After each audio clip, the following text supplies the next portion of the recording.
इस वीडियो में हम लोग हाइब्रिडेशन पढ़ेंगे। हाइब्रिडेशन का मतलब होता है मिक्सिंग ऑफ एटॉमिक ऑर्बिटल। जब किसी भी एटम के दो या दो से अधिक ऑर्बिटल्स आपस में मिलते हैं तो कुछ नए ऑर्बिटल बनते हैं। उस ऑर्बिटल को हम लोग हाइब्रिड ऑर्बिटल कहते हैं और इसी प्रक्रिया को हाइब्रिडेशन कहते हैं। तो the mixing of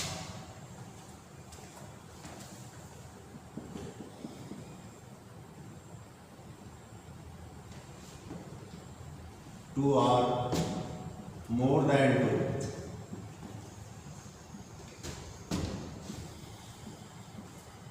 atomic orbitals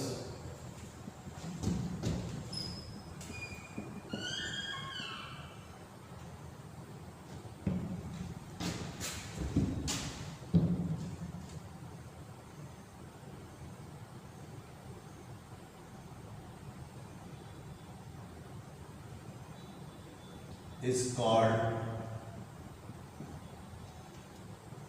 hybridization.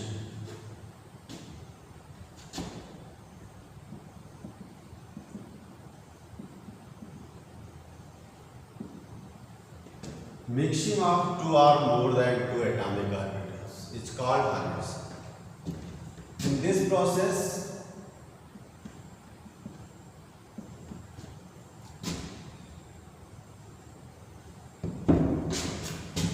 new formed orbital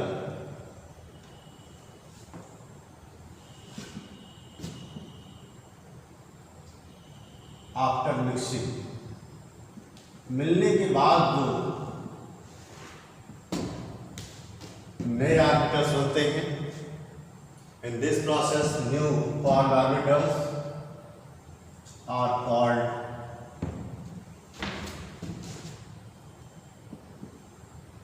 hybrid orbital.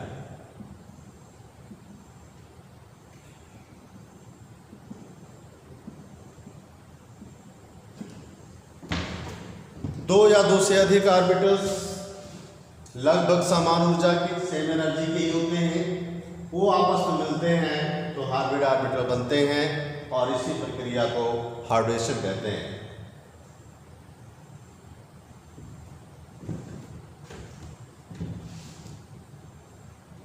Types of hybridization.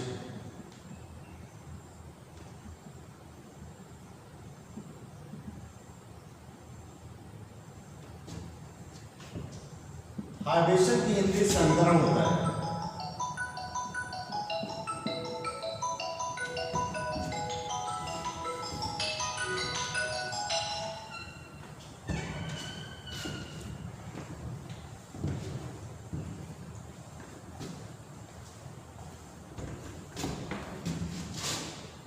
First है sp हाइब्रिडेशन,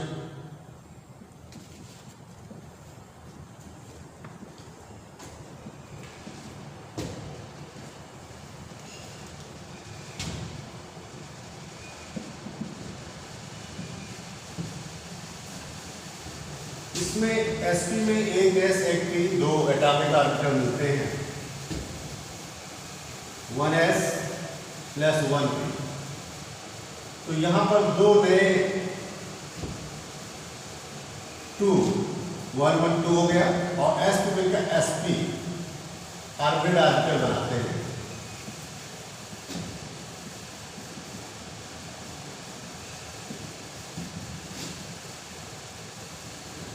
ये जो दो ऑर्बिटल्स हैं ये themselves एक प्लेन में अरेंज होते हैं एक दूसरे से। दे to sp hybrid orbital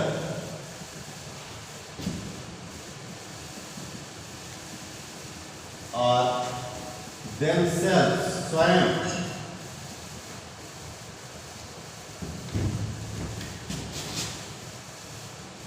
arrange in a plane या in the plane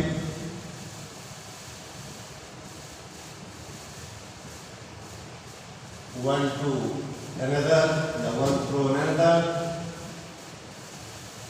एक दूसरे से बाय 180 डिग्री, 180 डिग्री पर ये दोनों ऑर्बिटल अरेंज हो जाते हैं। 10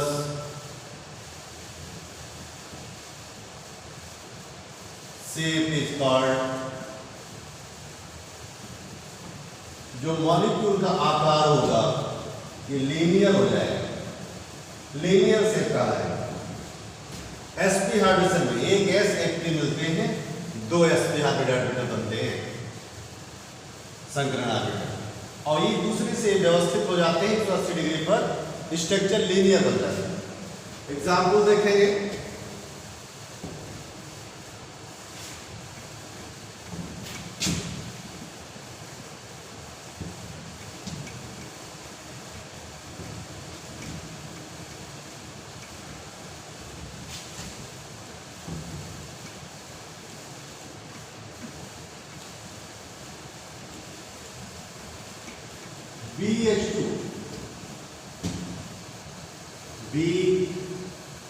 BH2 या BF2 भी कर सकते हैं, BH2। इसमें क्या होता है, सबसे पहले केंद्रीय परमाणु को देखते हैं। केंद्रीय परमाणु क्या होता है, किसी भी मॉलिक्यूल में जिस परमाणु की संख्या कम होती है उसको केंद्रीय परमाणु कहते हैं। इलेक्ट्रॉनिक कॉन्फ़िगरेशन करते हैं इसका, इलेक्ट्रॉनिक विन्यास,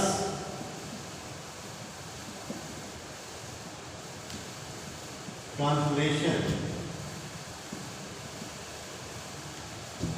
ऑफ केंद्रीय परमाणु का करेंगे। बेरिलियम यहाँ पर केंद्रीय परमाणु है, बेरिलियम के पास 4 इलेक्ट्रॉन होता है, बाहरी सेल के इलेक्ट्रॉन का करेंगे तो 2s2 होगा, 2s2, और 2p खाली होता है, वैकेंट होता है, 2p ऑर्बिटल में कोई इलेक्ट्रॉन नहीं है।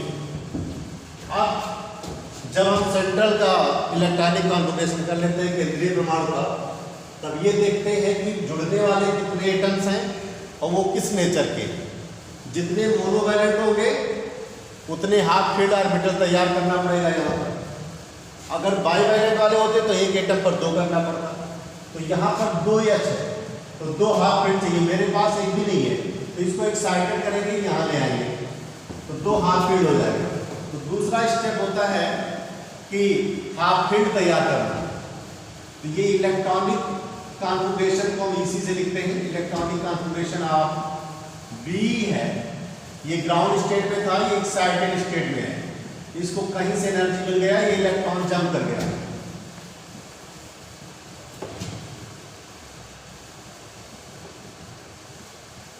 अब आप देखिए यहाँ पर एक इलेक्ट्रॉन बचा और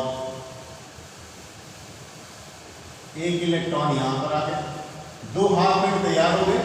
तो अब क्या करेंगे, थर्ड स्टेप में हम लोग मॉलिक्यूल में इसका स्ट्रक्चर बनाएंगे, जिसको हम बोलते हैं electronic configuration of B in BH2 molecule. Molecule में क्या स्थित है, यहाँ पर देखिए एक ऑर्बिटल ये है, ये आपके एक इलेक्ट्रॉन में, ये S और एक P, यही sp हाइड्रोजन है। यहाँ पर 2h है, एक H के पास एक इलेक्ट्रॉन होता है, मोनोवैलेंट होते हैं, वो एक इलेक्ट्रॉन यहाँ पर आकर के इसकी बॉन्डिंग बनाते हैं, एक सिग्मा बॉन्ड यहाँ बनता है, एक सिग्मा बॉन्ड यहाँ बनता है। तो इस तरह से एक sp, 2 एक sp एक sp, 2 sp आपके 2 नए बॉन्ड बनाते हैं हाइड्रोजन के साथ। इस तरह से इनका जो अरेंजमेंट होता है, केंद्रीय परमाणु B हो जाता है, एक बॉन्ड सिग्मा इधर बनता है, एक बॉन्ड इधर सिग्मा बनते हैं, और दोनों के बीच की जो एंगल होती है ये 180 डिग्री होती है। इस तरह से ये लीनियर शेप बनाते हैं, लीनियर शेप बनता है। तो sp हाइड्रोजन का जो शेप होता है वो लीनियर शेप होता है। अब इस केस में एक कार्बन मॉलिक्यूल्स है जो आपसे पूछा जाता है कि एसिटिलीन मॉलिक्यूल में कार्बन का क्या हाइड्रोजन है, C2H2 एसिटिलीन कहते हैं, उसका भी केस देखना जरूरी है।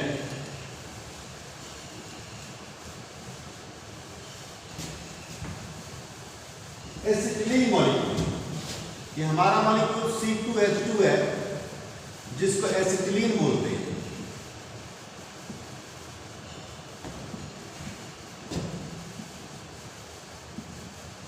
या एथाइन भी बोल सकते हैं। यहां देखिए 2 कार्बन 2 हाइड्रोजन है, इसमें 2 कार्बन जो है ये सेंट्रल एटम होंगे, तो 2 कार्बन एटम सेंट्रल हो गया। अभी इसमें एग्जाम्पल में 1 था, तो दोनों का हम इलेक्ट्रॉनिक कॉन्फ़िगरेशन करके अलग अलग देखेंगे। तो 1 कार्बन है हमारे पास, इसको हमने C1 मान लिया, तो सबसे पहले हम C1 का इलेक्ट्रॉनिक कॉन्फ़िगरेशन करते हैं। तो C1 का जब इलेक्ट्रॉनिक कॉन्फ़िगरेशन करेंगे, electronic configuration of C1 excited state में करेंगे, तो हमारे पास कार्बन में 6 इलेक्ट्रॉन होते हैं, 1s2 2s2 2p2। तो ये 2s और ये 2p, तो 2s2 2p2, तो यहां पर और एक को एक्साइटेड कर लेते हैं, तो ये आपका 4 इलेक्ट्रॉन का कॉन्फ़िगरेशन एक्साइटेड हो गया। इसी तरह से ये फर्स्ट स्टेप था। सेकेंड स्टेप में हम क्या करते हैं, इलेक्ट्रॉनिक कॉन्फ़िगरेशन ऑफ C2 करते हैं दूसरे कार्बन पर, उसको एक्साइटेड करते हैं, इलेक्ट्रॉन यहाँ आते हैं, 3 इलेक्ट्रॉन यहाँ होते हैं, ये आपके सिंगल इलेक्ट्रॉन। अब देखिए आप यहाँ पर 2 हाइड्रोजन है और आपके 2 कार्बन है, तो और कार्बन कार्बन के बीच में जो बॉन्ड बनेंगे, ठीक है, उनकी क्या स्थिति होगी। अगर आपने आर्किन मॉलिक्यूल देखा है तो आप देखते हैं इसका स्ट्रक्चर कुछ इस तरह से होता है। ये CC होते हैं, एक H यहाँ आते हैं, एक H यहाँ आते हैं, और ये बीच में देखिए जितने आपके इलेक्ट्रॉन बचे थे, कार्बन की 4 वैलेंसी होती है, 2 बना लिया, 2 यहाँ 2 यहाँ, तो 2 E आपके बन गए, तो 2 पाई बनते हैं, सिग्मा बनते हैं। तो इस तरह से कार्बन कार्बन के बीच में 3 बॉन्ड बनते हैं, तो 2 पाई बनाएंगे। ये इलेक्ट्रॉन इससे मिलकर के पाई बनाएगा, ये इलेक्ट्रॉन इस आपस में मिलकर के पाई बॉन्ड बनाएंगे, ठीक है, ये पाई बॉन्ड बनाएंगे। और जो ये इलेक्ट्रॉन्स हैं कार्बन के, ये आपस में मिलकर के सिग्मा बॉन्ड बनाएंगे, ठीक है। और ये जो एक एक इलेक्ट्रॉन है, इनके एक एक इलेक्ट्रॉन को एक एक हाइड्रोजन देगा और एक एक सिग्मा बॉन्ड बनेगा, एक एक सिग्मा बॉन्ड बनेगा। तो इस तरह से ये S हुआ और ये भी S हुआ, ठीक है। अब P में देखिए, P में 3 बॉन्ड है, पाई बॉन्ड को बाहर बनाते हैं, क्योंकि पाई बॉन्ड जो होता है स्ट्रक्चर डिटरमाइनिंग स्टेप नहीं होता है, वो स्ट्रक्चर में बनाने में उसका कोई रोल नहीं होता, इसलिए हाइड्रेशन में काउंट नहीं किया जाता है। हाइड्रेशन कहाँ तक होते हैं, सिग्मा तक, इसलिए सिग्मा को अंदर की तरफ रखते हैं, पाई को बाहर की तरफ रखते हैं। तो ये आपका sp हुआ इस कार्बन की स्थिति, और यहाँ भी इस कार्बन की भी हुआ स्थिति। तो दोनों कार्बन C1 और C2 पर कैसा हाइड्रेशन पाया गया, C1 और C2 पर कितने पाए गए, sp, क्या पाया गया, sp। इस पर दोनों पर sp हाइड्रेशन पाए जाते हैं। sp हाइड्रेशन का क्या मतलब हो जाएगा, कभी भी जब एक कार्बन 3 बॉन्ड रखेगा ऑर्गेनिक केमिस्ट्री में, तो उस कार्बन का जो हाइड्रेशन होगा वो sp होगा। तो यहाँ भी एक हाइड्रोजन है, यहाँ भी एक हाइड्रोजन है। ये आपका जो स्ट्रक्चर है ये लीनियर शेप कहलाता है, लीनियर शेप। अब ये आपने देखा sp हाइड्रेशन का, इसके बाद दूसरा केस आएगा sp2 मॉलिक्यूल्स का, ठीक है, sp2 टाइप का केस देखेंगे। तो नेक्स्ट आता है, हम लोग आगे चलते हैं, sp2 का देखते हैं।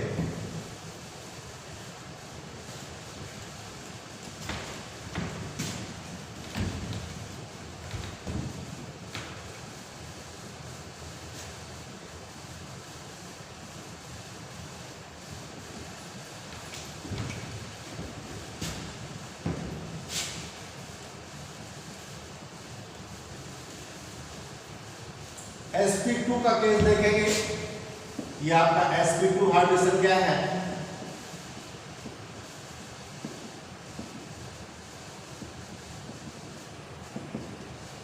sp2 hydration. यहां पर देखिए एक S मिल रहा है और 2 P मिल रहे हैं। तो हमने बताया कि जितने मिक्स होंगे उतने ही नए ऑर्बिटल बनेंगे। तो एक S 2 P, तो 3 हो गए, तो ये 3sp2 हो गया। ये हार्बिड ऑर्बिटल हुआ जिसको हार्डेशन कहते हैं। मिलने की प्रक्रिया हार्डेशन कहलाती है और ऑर्बिटल को हम लोग हार्बिड ऑर्बिटल कहते हैं।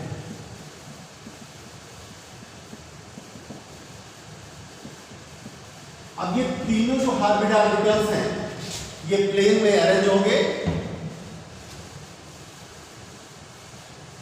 These 3 sp2 हार्बिड ऑर्बिटल्स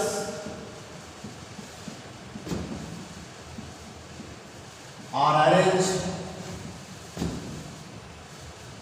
in a plane, एक तल में अरेंज होते हैं one through another, एक दूसरे से by 120 डिग्री 120 एंगल पर एक दूसरे से तीनों हार्बिड ऑर्बिटल अरेंज हो जाते हैं। और जब अरेंज हो जाएंगे तो अब आप देखिए इनका स्ट्रक्चर कैसे मिलेगा, किस तरह का शेप होगा। ये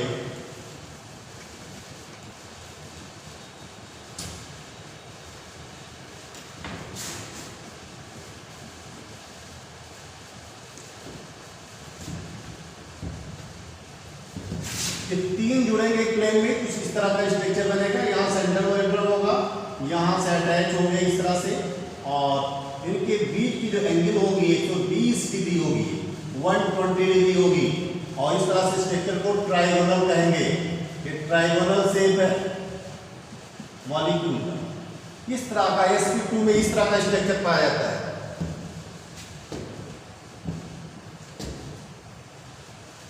एग्जाम्पल BH3 लेते हैं या BF3 लेते हैं, BF3 मॉलिक्यूल। इस मॉलिक्यूल को देखते हैं तो इसमें पहला स्टेप मैंने बताया था कि इलेक्ट्रॉनिक कॉन्फ़िगरेशन करेंगे सेंट्रल एटम का, केंद्रीय परमाणु का। केंद्रीय परमाणु मॉलिक्यूल में इनकी संख्या सामान्यतः कम पाया जाता है, कम इनकी संख्या होती है। बोरान की संख्या कम है, इसलिए electronic configuration of boron central metal atom है। बोरान में 5 इलेक्ट्रॉन होते हैं, 2 और 3 का कॉन्फ़िगरेशन होता है। तो दूसरे में हमारे 2s2 और 2p1 ये आपका केस है बोरान का। हमारे पास 3 फ्लोरीन मॉलिक्यूल है, एटम्स है, 3 फ्लोरीन एटम है, तो हमें 3 हाफ फील्ड चाहिए। हमारे पास हाफ फील्ड 1 है, इसका मतलब इसको एक्साइटेड करना पड़ेगा। तो इसको एक्साइटेड कर देंगे, यहाँ जाएगा तो 3 हाफ फील्ड तैयार हो जाएंगे। तो दूसरा स्टेप होता है हाफ फील्ड तैयार करना, ऑर्बिटल को अर्धपूरित करना। अर्धपूरित का मतलब क्या हो गया कि प्रत्येक ऑर्बिटल में जो इलेक्ट्रॉन की अधिकतम संख्या होती है 2 होते हैं, और जब 1 इलेक्ट्रॉन है तो इसको हम लोग हाफ फील्ड कहते हैं। तो ये आपको दूसरे स्टेप में जाएंगे, इलेक्ट्रॉनिक कॉन्फ़िगरेशन आप B लिखेंगे। ये एक्साइटेड स्टेट में होगा, एक्साइटेड स्टेट। जब एक्साइटेड स्टेट में करेंगे तो 1 इलेक्ट्रॉन यहाँ का आगे शिफ्ट हो जाएगा, तो यहाँ सिंगल इलेक्ट्रॉन बचेगा, ये सिंगल आएगा यहाँ का। तो अब देखिए आपके 3 हाफ फील्ड तैयार हो गए। अब आप मॉलिक्यूल में जाएंगे, third step electronic configuration of B in the BF3 molecule. तो BF3 में देखेंगे ऑर्बिटल को कॉपी करेंगे जैसा ऊपर है, एक इलेक्ट्रॉन आपके हैं।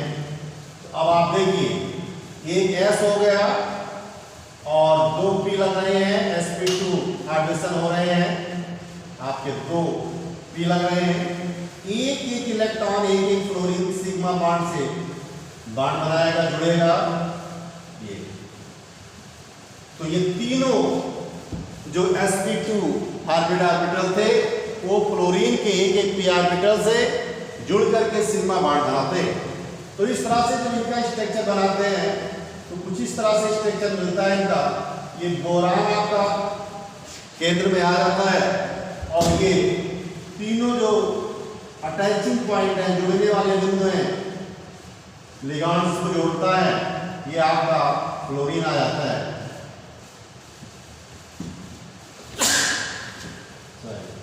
ये बॉन्ड एंगल्स जो है ये 120 डिग्री हो जाते हैं। 120 डिग्री पर तीनों फ्लोरीन सेंट्रल केंद्रीय प्रमाण से जुड़ता है और ये ट्राइगोनल शेप हो जाता है, ट्राइगोनल शेप।